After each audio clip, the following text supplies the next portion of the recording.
Getting fantasy football advice from a former NFL scout now on FFT Express. What's going on, everybody? Dave Richard along with you for the ride on FFT Express.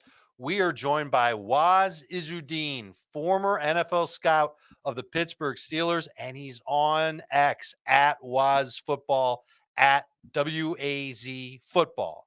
Pretty easy to remember. Waz, what's up?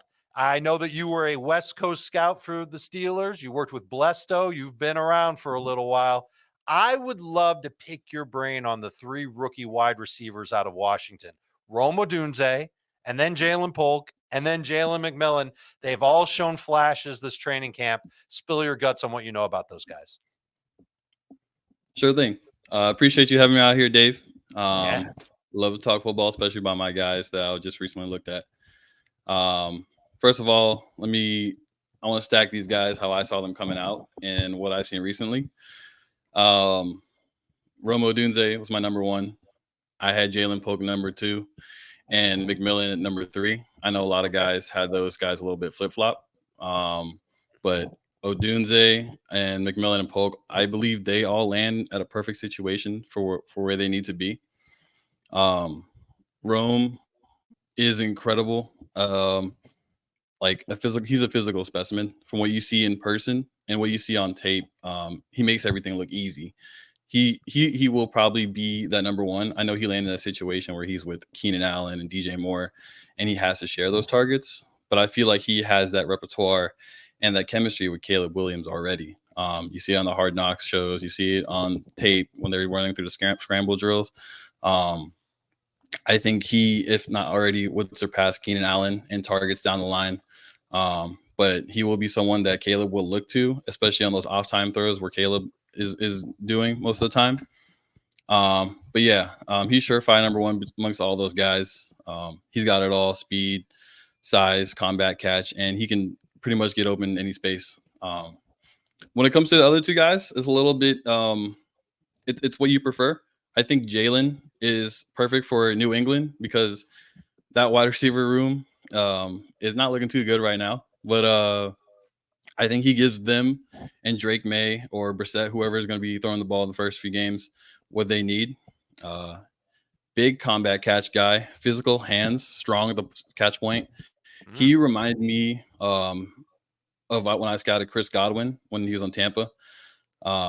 Kind of similar measurables, not as fast, but he has that strength, size, that build. I don't think he's a true number one, but I think he's a solid number two, especially going into this camp. He can get open. He's just not fast, not overly quick, but what he can do with the ball in his hands, it's electric. It's not Deebo Samuel-esque, but he can get you down the field and create that extra yards. So I'd say, right now, I think he'd be a 4 to 5 target kind of guy per week, especially with that wide receiver room not being too deep. Okay. And McMillan, I think he already earned, from what I've seen this preseason, he's looked like he's back in top form. Like last year in his senior season at UW was not as good as his junior season when I saw him. But he started coming back to form those championship games. And then recently in this preseason, you see him starting to open up. You see the slipperiness. You see his ability to get open. He is very crafty. He knows how to get open in space. And he knows how to create. So, but the only thing was that there's a little bit of timing issues, and I think that's a credit to him working with these quarterbacks. I know he's working with Trask and Baker, but I think he really jumps to that number 3 early on. And I know Baker likes to look at Mike Evans, and there is Godwin in that concept, but in that slot kind of role where the guy's looking for high volume, those low check down areas, he takes that number 3. I think you look at him later on in a fantasy perspective. Not early, I think, unless you're looking at a 12-team, 14-team league. And I think you want to have him kind of buried right there. And then he might be someone that will surprise you down the line. I'm going to give you some follow-up questions on these guys. And then we are going to have to talk about George Pickens and maybe some other names. But first, a quick break. All right, we're back on FFT Express with Fawwaz Izzuddin, former Steelers scout. You can find him on X. I almost said Twitter. I don't know if there's a difference. I guess there is. On X at Waz Football, 1Z, WAZ Football. Okay, with Odunze, I saw the chemistry in minicamp. I was at the Bears minicamp, And I even got the chance to talk to Rome one-on-one. And I asked him, I said, how long have you known Caleb? Because it seems like you guys are already on the same page. And they've really just become fast friends. It's not like they were buddies. They didn't grow up near each other or anything like that. And he was kind of like, yeah, maybe we've got that chemistry down already. And I've watched in the preseason, and I think they do have it down. And I think you are absolutely right. When Caleb Williams is in a pickle and he's making a play off schedule, he's looking for Rome Odunze. That helped me put enough confidence to put Odunze over Keenan Allen in my PPR rankings. You play fantasy, and I should have mentioned this at the beginning. Yeah. You've been playing fantasy for a long time. You love football, dude. Okay. Would you take Odunze over Keenan Allen in a redraft league this year, or is that going a bit too far?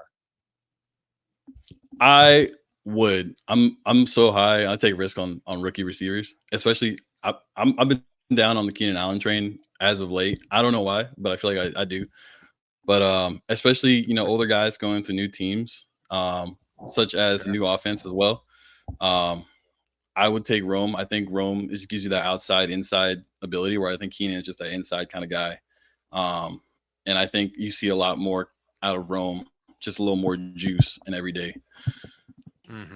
Okay. And I did talk to somebody who's been watching a lot of Bears practices, and he says that Keenan Allen looks better than he did in the preseason. So we shouldn't just completely get away from Keenan Allen. But I look at both of them in round 8 in full PPR.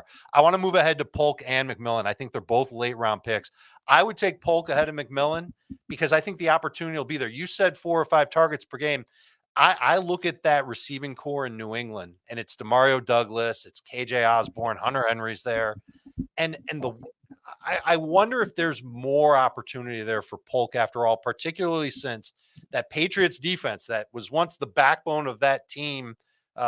I guess it wasn't the backbone. They had this quarterback named Brady. You might have heard of him, but the defense did a lot for that team. And now I'm worried about what that defense will look like, especially without Matt Judon. They could be chasing points in the second half, whether it's May or Brissett.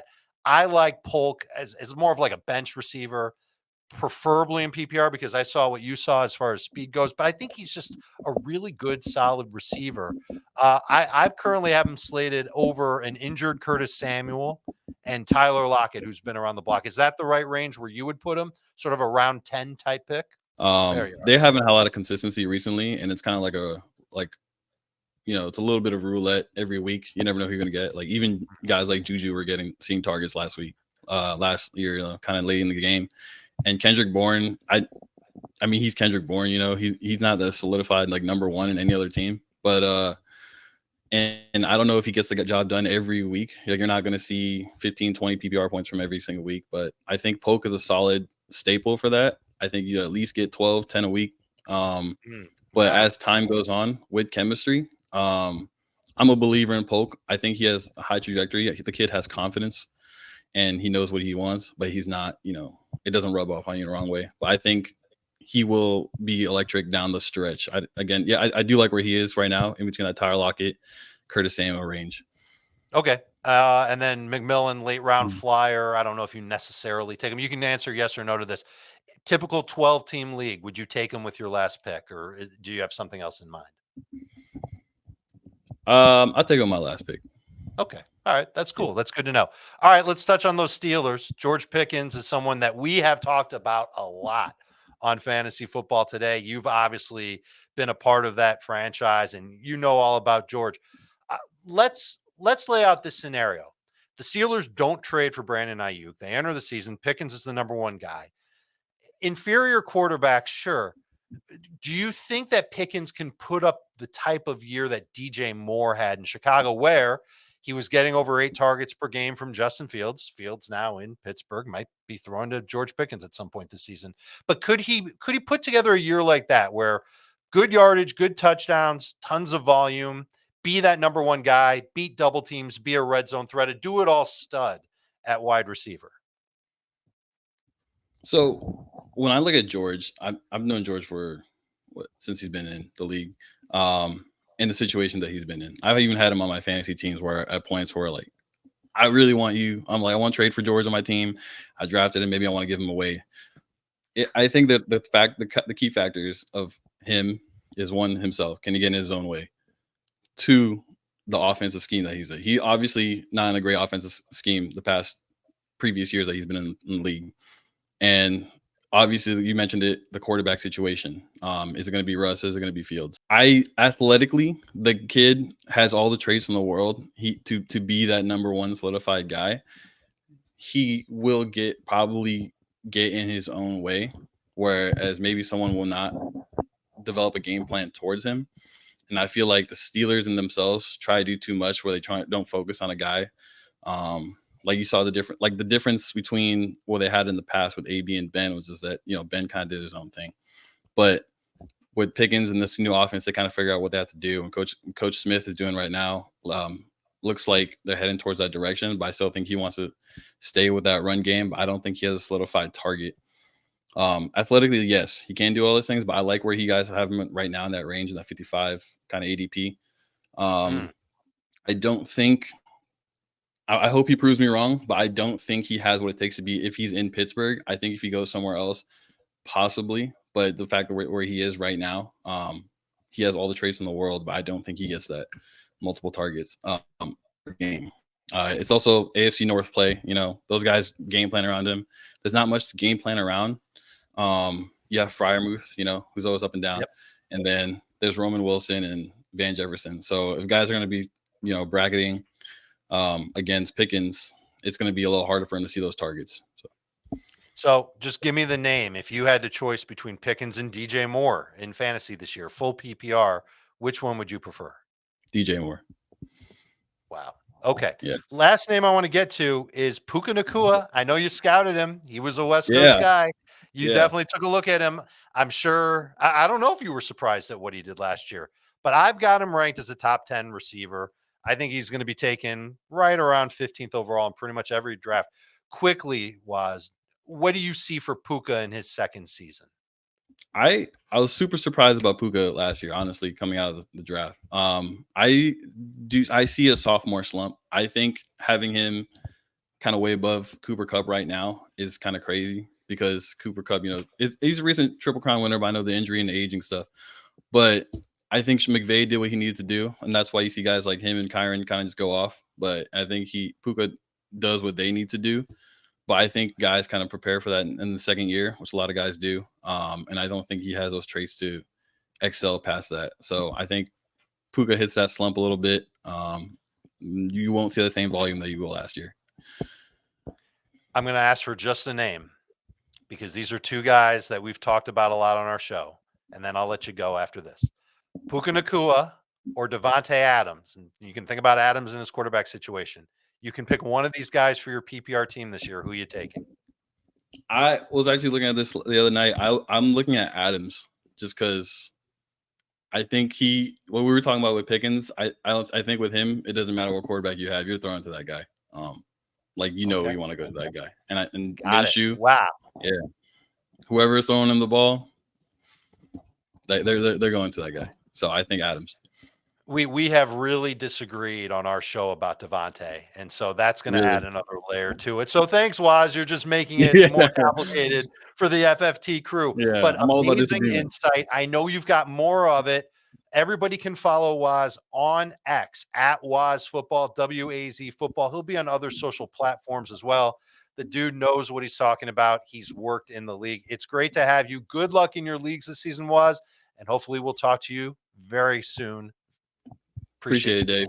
You got it, man. This is FFT Express. We'll talk to you tomorrow.